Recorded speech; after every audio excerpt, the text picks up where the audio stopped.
오늘은 하나님의 영광을 보리라, 하나님의 영광을 보리라는 제목으로 함께 말씀을 나누려고 합니다. 이스라엘 백성이 바벨론 침략으로 인하여 자신의 나라가 유린당하고 하나님의 임재를 상징하는 성전마저 산산조각이 나고 성전의 기물까지 모두 약탈되었을 때 그들의 머릿속에 떠오르는 한 가지 생각은 우리 하나님은 전능하시다고 하셨는데 왜 바벨론을 이기지 못하셨는가? 저 악한 자들의 손에서 자신의 백성과 나라를 심지어 자신이 거하겠다고 하는 성전조차 구하시지 못하셨는가라는 질문이었을 것입니다. 그들이 포로가 되어 바벨론에 머물면서도 이 땅에 성전이 없으니 어디서 하나님을 만날 것인가? 그리고 우리 하나님은 어디에 계시는가?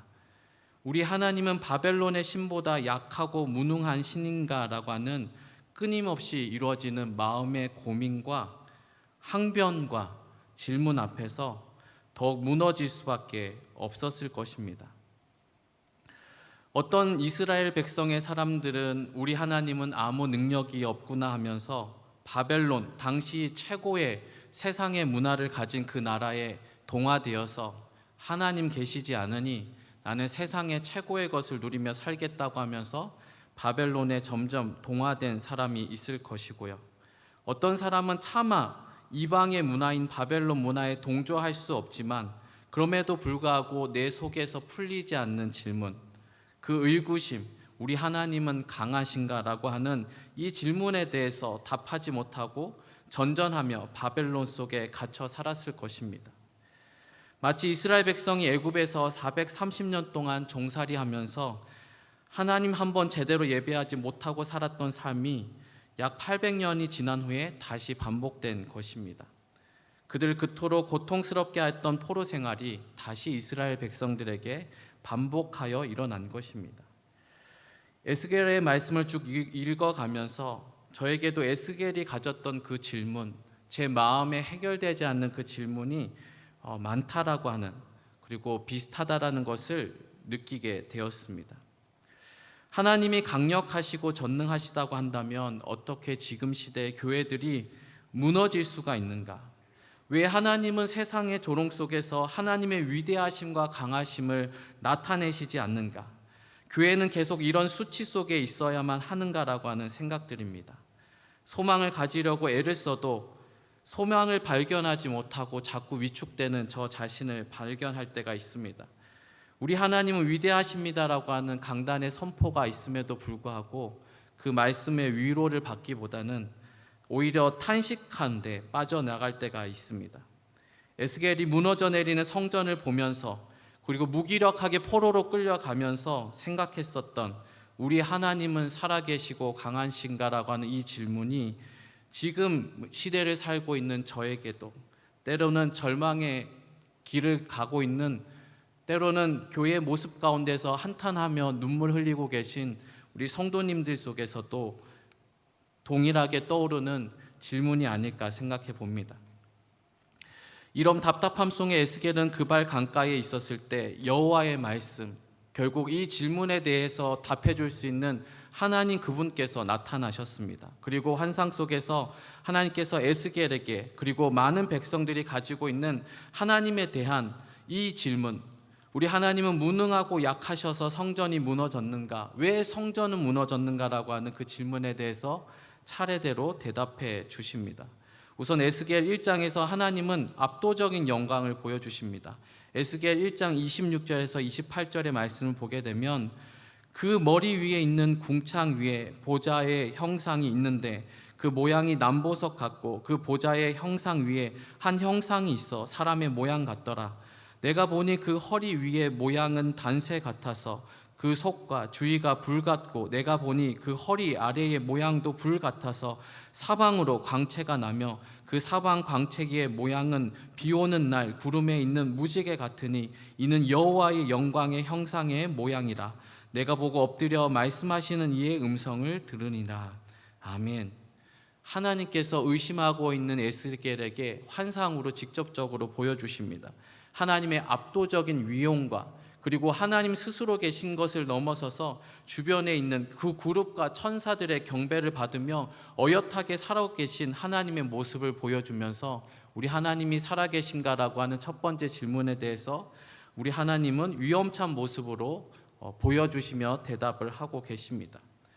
그럼에도 불구하고 이 질문 때문에 오히려 두 번째 질문이 더 궁금하게 된 것입니다.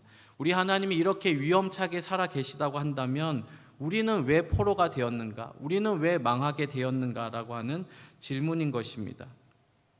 그때 하나님께서 에스겔을 환상 중에 들어 올리셔서 무너지기 직전에 예루살렘 성전을 보여주시게 됩니다. 에스겔 8장 3절에 그 모습이 담겨 있는데요. 그가 손 같은 것을 펴서 내 머리털 한 모숨을 잡으며 주의 영이 나를 들어 천지 사이로 올리시고 하나님의 환상 가운데에 나를 이끌어 예루살렘으로 가서 안뜰로 들어가는 북향한 문에 이르시니 거기에는 질투의 우상 곧 질투를 일어나게 하는 우상의 자리가 있는 곳이라. 아멘. 하나님께서 이스라엘 백성들의 심장과 같고 그리고 이스라엘의 본질이라고 할 수 있는 성전이 어떤 상태인지 하나님의 눈으로 보여주십니다. 에스겔의 눈에는 그리고 보통의 사람 눈에는 그냥 평범한 성전, 내가 예배드리고 있는 그런 평범한 공간으로 느껴지는 그곳을 하나님이 보았을 때는 어떻게 보고 있는지를 분명하게 말씀하고 계신 거죠. 근데 성전 안뜰로 들어가는 입구에 우상이 세워져 있습니다. 하나님만을 예배하라고 하는 그곳에 그 입구에 우상이 떡하니 서 있는 그 모습은 매우 이질적이고 이상하기까지 합니다. 그런데 에스겔의 이 환상은 여기서 멈추는 것이 아니라 계속해서 성전의 중심을 향해서 포커스가 따라가게 되는데 안으로 들어갈수록 더 이상한 일들이 일어난다는 것입니다. 에스겔 8장 11절부터 12절 말씀을 보게 되면 이스라엘 족속의 장로 중 70명이 그의 앞에 섰으며 사반의 아들 야사냐도 그 가운데에 섰고 각기 손에 향로를 들었는데 향연이 구름같이 오르더라. 또 내게 이르시되 인자야 이스라엘 족속의 장로들이 각각 그 우상의 방 안에 어두운 가운데에서 행하는 것을 내가 보았느냐. 그들이 이르기를 여호와께서 우리를 보지 아니하시며 여호와께서 이 땅을 버리셨다 하느니라. 아멘. 이스라엘의 영적 지도자들이 은밀한 방 속에서 하나님이 보이시지 않으니 우리가 우상 숭배를 할 수 있다라고 하는 매우 이상한 말을 하고 있는 모습을 보여주고 계십니다. 이어서 여인들이 단무스를 위하여 애곡하는 모습도 성경에 기록하고 있습니다. 단무스는 풍요를 상징하는 그 이방신이었습니다. 여름에 작물이 시들면 단무스가 죽었기 때문에 작물이 시들었다고 생각했습니다. 그래서 이 작물을 다시 살리기 위해서는 이 단무스가 살아나야 되는데 어떻게 하면 살아나느냐? 애통하고 애곡하는 모습으로 위로하면 단무스가 살아난다라고 생각했습니다.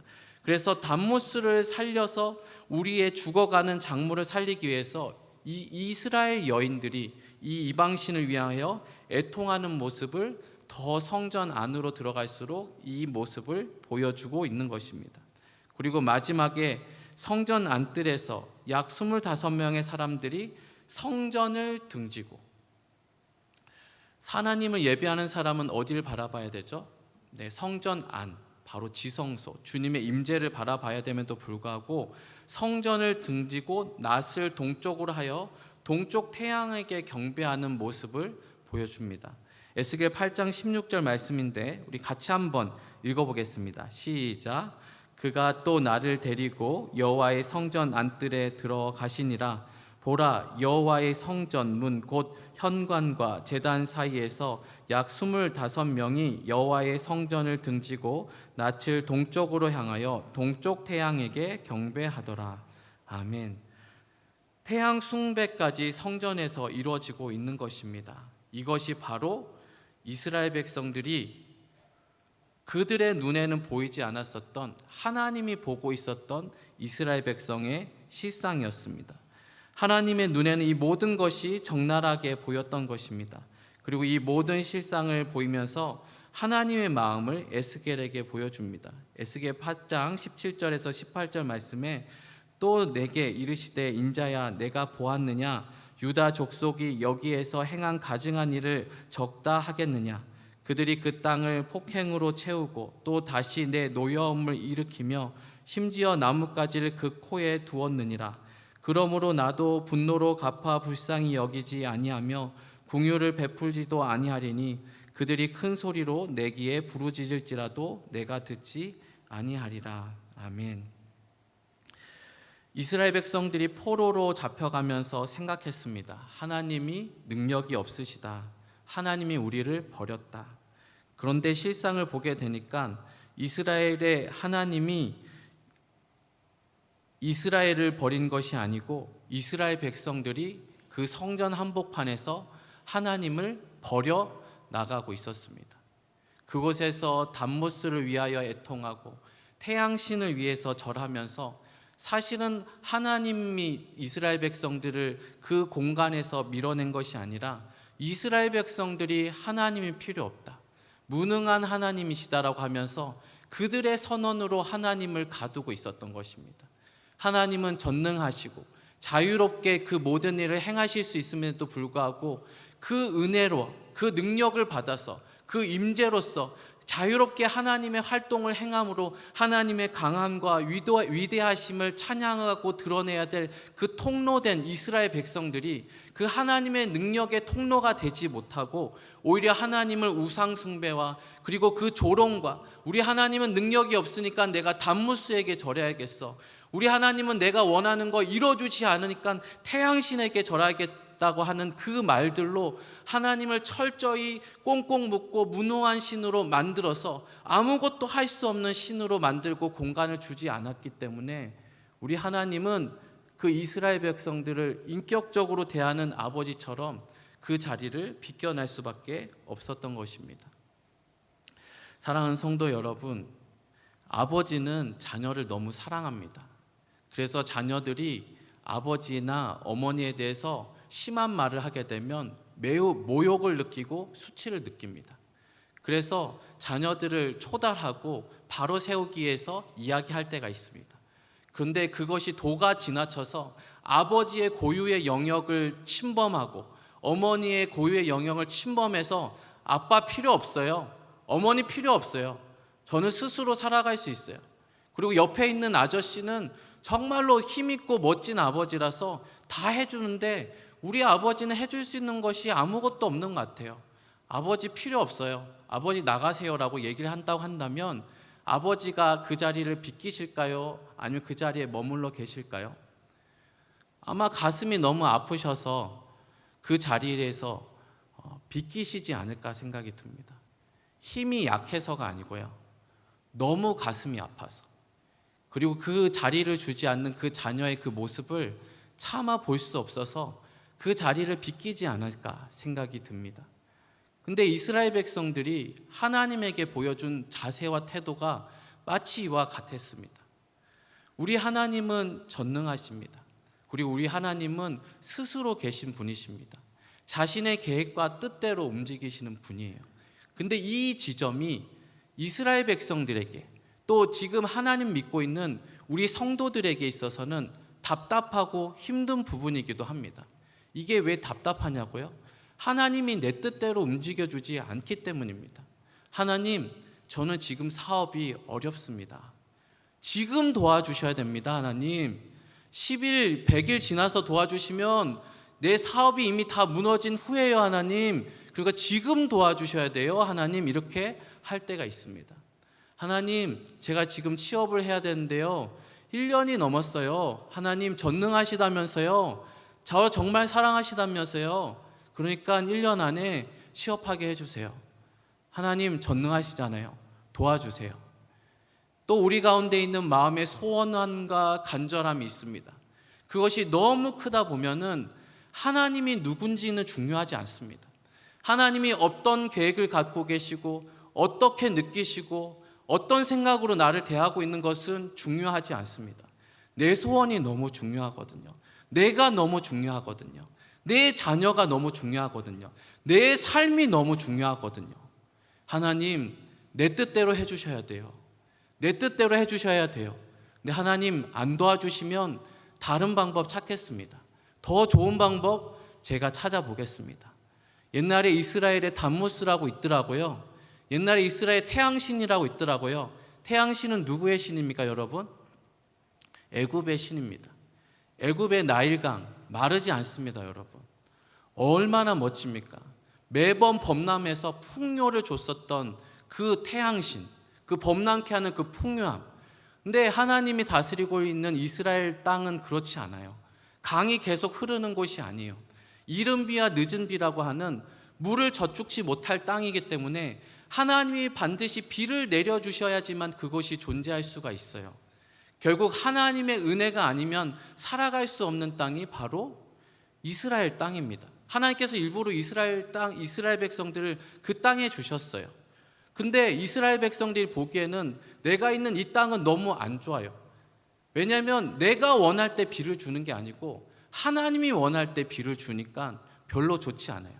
그런데 애굽에는 항상 강이 넘치고 있어서 늘 풍요롭게 살고 있으니까 너무 좋은 거예요. 그러니까 이스라엘 백성들은 하나님도 섬기지만 누구도 섬겨야 됩니까? 능력이 많은 애굽 신도 섬겨야 되는 겁니다. 그래서 성전 한복판에서 누구도 섬깁니까? 성전을 등지고 동쪽을 향하여서 태양을 향해서 경배해서 내가 얻고자 하는 것을 얻으려고 하는 것입니다. 하나님은 하나님 되신 자리를 지키시는 분이기 때문에 우리의 힘과 뜻대로 움직이시는 분이 아니기 때문에 그것이 우리의 욕심과 우리의 정욕과 우리의 어떠함과 충돌함으로 인해서 우리가 원하는 것을 하지 못하게 하기 때문에 이스라엘 백성들이 그 부분을 답답히 여겼고 그 부분을 자신의 우상과 자신의 힘으로 채워나갔던 것입니다. 그래서 그 이스라엘 성전에는 그 모든 것들이 세워져 나갔던 것입니다. 근데 하나님께서는 인간에게 그 자리 결단코 뺏기지 않습니다. 오늘 우리가 함께 읽은 39장 21절부터 22절 말씀이 있는데 같이 한번 읽어보겠습니다. 시작. 내가 내 영광을 여러 민족 가운데에 나타내어 모든 민족이 내가 행한 심판과 내가 그 위에 나타낸 권능을 보게 하리니 그날 이후에 이스라엘 족속은 내가 여호와 자기들의 하나님인 줄을 알겠고. 아멘.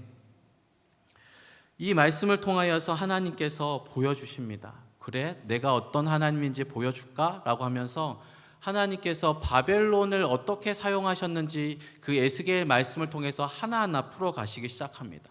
하나님께서 바벨론을 들어서 어떻게 하셨습니까?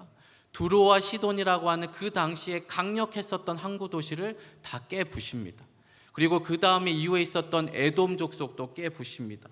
그리고 암몬 족속도 깨부십니다. 그리고 그들이 그토록 동경하고 닮기 원했던 애굽도 다 깨어부십니다. 그리고 무엇도 깨부십니까? 하나님을 하나님 되게 여기지 않았었던, 그리고 하나님을 하나님 자리에 오지 않았었던, 그리고 우상 숭배로 가득했었던 이스라엘 백성도 깨어부십니다. 그리고 그 우상의 본산이 되어버린 성전도 깨어부십니다. 그래서 하나님께서 보여주십니다. 나는 나를 왕으로 여기지 않는 것을 다 깨어부셔. 나는 나를 왕으로 여기는 것을 나는 기뻐하는 하나님이니 나를 대적하는 그 모든 것을 심판하는 것을 통해서 내가 어떤 하나님인지 너에게 보여줄 것이라는 것을 에스겔의 말씀을 통하여서 계속해서 에스겔에게 또 이스라엘 백성들에게 말씀하십니다. 결국 이 지점에서 결국 하나님께서 에스겔에게 대답해 주십니다. 하나님, 이 성전은 왜 무너졌습니까? 우리는 왜 멸망하였습니까? 하나님은 무능하신 하나님은 아니십니까? 라고 하는 질문에 대해서 아니, 너가 그토록 무서워하고 아무 일도 못하고 하는 하나님이 아니고 내가 그토록 무서워하고 있었던 그 바벨론을 내가 들어 사용하고 있어. 그리고 그것을 통해서 내가 그토록 미워하고 있는 너희들에 있는 그 부패와 그리고 우상 숭배를 깨어 부셔서 다시 너희를 정결하게 만들고 다시 내가 들어갈 수 있는 공간을 만들고 내가 너희 중심에 들어갈 수 있는 그 역사를 일으켜서 내가 다시 너의 하나님, 은혜의 주, 복의 근원되는 하나님이 되어주셔서 너를 온전한 자리에 세우는 그 자리에 내가 이뤄가고 있다라고 하는 하나님의 경영과 하나님의 경륜과 그리고 이스라엘 백성이라고 하는 성전이라고 하는 매우 좁은 관점으로 자기 자신을 이해했고, 그 관점으로 하나님을 바라보는 일로 인해서 하나님의 세계 경험과 하나님의 경륜을 이해하지 못했었던 이스라엘 백성들의 그 눈을 띄게 하셔서 온 세상을 통치하고 계신 참된 왕이신 하나님의 모습을 보여주면서 에스겔에게 대답하고 계신 것입니다. 사랑하는 성도 여러분, 한국교회가 어렵습니다. 여러분, 그러면 하나님께서 지금 이 시대 가운데 부흥을 일으키시지 않고 계실까요? 하나님의 은혜는 그쳤을까요? 그렇지 않습니다. 여러분께서도 여러 선교 보고를 받으시고 유튜브 영상을 보면 아시다시피 그 중동 땅에 도저히 하나님의 역사가 일어나지 않을 것, 그 한복판에도 하나님의 역사는 여전히 일어나고 있습니다. 그리고 북한에 있는 지하교회, 그리고 우리가 미처 알지 못하는 중국과, 그리고 모든 삶 속에서 하나님을 경외하는, 온 힘을 다해서 예배하고 그분을 왕되게 모시고 있는 그 예배의 처소와 나라와 민족과, 그리고 그 하는 모든 일 가운데서는 여전히 내가 어떤 하나님이 보인지를 보여주고 있는 역사가 일어나고 있습니다. 사랑하는 성도 여러분, 그렇다고 한다면 우리가 이 말씀 앞에 섰을 때 우리는 왜 이렇게 약해졌는가? 하나님이 약해지신 것이 아니라고 한다면 우리는 왜 약해졌는가라고 하는 질문으로 다시 바꿔야 됩니다. 이 말씀 앞에 우리가 바로 섰다고 한다면 우리 하나님이 왜 약하신가라고 물어보는 것이 아니라 우리의 삶은 왜 이렇게 약해졌는가? 우리의 삶은 왜 이 세상의 권세를 뚫지 못하는 예배 가운데 갇히게 되었는가? 왜 우리는 우리의 왕되심을 자랑스럽게 어엿하게 선포하지 못하고 있는가를 다시 한번 되돌아보야만 하는 것입니다. 에스겔의 진단은 무엇입니까? 바로 우리의 중심 가운데 하나님 아닌 것들로 우리의 만족을 채우는 것들이 너무 많다는 것입니다. 이것에 대해서 하나님께서 계속해서 경고하고 계십니다. 너희들이 그럴수록 더 약해져. 너희가 그럴수록 더 무너져 내려. 그럴수록 더 하나님의 임재와 풍성함을 느낄 수가 없어. 하나님의 살아계심과 세계를 운영하시는 경륜을 볼 수 없어. 너희들의 시야가 점점 좁아지기 때문에 더 침륜에 빠지고 더 마음이 낙심되고 그리고 우울할 수밖에 없어라고 말씀하고 계시는 것입니다. 제가 이전에 교회에 있었을 때 전임 전도사로 사역을 하고 있었습니다. 근데 사역을 하는데 너무 힘들더라고요. 저 나름대로는 열심히 사역하는데 부흥이 잘 안 됐어요. 근데 지금 생각해 보면 전임 전도사가 열심히 해도 부흥이 안 되는 게 좀 정상인 것 같긴 해요. 네. 제가 너무 교만했었던 것 같습니다. 근데 그때 이 마음으로는 그럼에도 불구하고 부흥의 역사가 일어나고 하나님의 일이 일어나야 되는데 이렇게 마음에 답답함이 있었습니다. 그러니까 결국은 이 마음이 쌓이고 쌓이니까 어떻게 되냐면 이 에스겔이 처음 시작했었던 마음, 이스라엘 백성들이 처음 시작했었던 그 마음, 우리 하나님은 약하신가라고 하는 지점으로 가게 되더라고요. 근데 이 마음이 너무나도 대단한 것이 저 혼자만 그런 마음을 품은 것이 아니고 제 감사하게도 저희 함께 섬겼던 청년부에 신학교를 가는 신대원생 2명이 있었어요. 실질적으로는 전도사님이 3명이 있는 거예요. 근데 제가 이 낙심과 침륜 가운데 있으니까 그 2 전도사님도 그 마음으로 인해서 같이 낙심하고 슬퍼하더라고요. 그래서 하나님 살아계십니다라고 강단에서 실컷 말씀 전하고 나서 밑에 내려가서 전도사님 3명이서 펑펑 울었어요.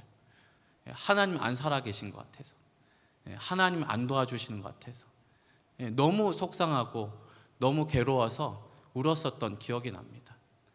근데 왜 그랬을까? 지금 이 말씀을 상고하면서 되돌아봤을 때는 정말로 하나님을 바라볼 수 있는 눈의 힘이 너무 없었어요.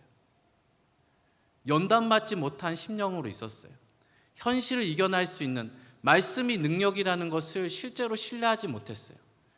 지금 이 말씀이 함께 선포되고 있음에도 불구하고 하나님이 약하신 것이 아니고 우리의 우상 때문에 하나님께서 일하시지 못한다라고 하는 이 말씀이 우리 가운데 그대로 임하기만 한다고 한다면 우리 가운데서도 새로운 길과 또 새로운 회복의 역사가 우리 가운데 일어나게 될 줄로 믿습니다. 사랑하는 성도 여러분, 우리 하나님께서는 오늘 읽었었던 본문의 말씀, 내가 심판하고 너의 기도를 듣지 않을 것이다 라고 하는 이야기를 하시지만 25절부터 말씀을 보게 되면은 그럼에도 불구하고 하나님께서 이제는 이 이스라엘 백성을 의지하는 것이 아니라 내 자신을 의지해서 너희들을 사랑하는 내 자신의 성품과 나의 올곧음과 너희를 전적으로 사랑하는 이 뜨거운 사랑으로 인하여서 너희를 회복해 할 것이라고 하는 하나님의 말씀의 선포가 되고, 그리고 그것은 70년 후에 결국 그 스룹바벨과 이후에 있었던 많은 하나님의 백성을 통하여서 성전이 재건되는 것을 통하여서 이루어지게 되고, 궁극적으로는 우리의 주 되시고 참된 성전 되시는 예수님께서 우리 가운데 오심으로, 그리고 우리가 계속해서 말씀을 나누고 있는 재림하시는, 다시 오시는 주님으로 인하여서 완전한 승리가 우리 가운데 나타나게 됩니다. 사랑하는 성도 여러분, 결국은 우리 하나님은 전적으로 주를 찾는 자들을 위해서 하나님의 능력을 나타내 주실 줄로 믿습니다. 우리 가운데 있는 우상숭배, 우리 가운데 여전히 타협하고 있는 부분들이 있다고 한다면 하나님께서 우리에게 역사하실 수가 없습니다. 우리 사랑하는 성도 여러분, 우리 말씀을 듣는 가운데 기억나는 것이 있다고 한다면, 내가 무엇으로 하나님을 맡고 있는가, 하나님의 일하심을 보지 못하게 하는가라고 하는 한 단어, 한 마음이라도 깨달아지신다고 한다면 이것을 정직하게 하나님께 올려드림으로 인하여 그것들이 회복되어지고 그 우상이 무너지고 온전히 하나님께 다시 예배를 회복함으로 인하여 주께서 주의 강하심을, 주의 능력을 나타낼 수 있는 통로가 되시는 저와 여러분 되시기를 예수님의 이름으로 축복합니다.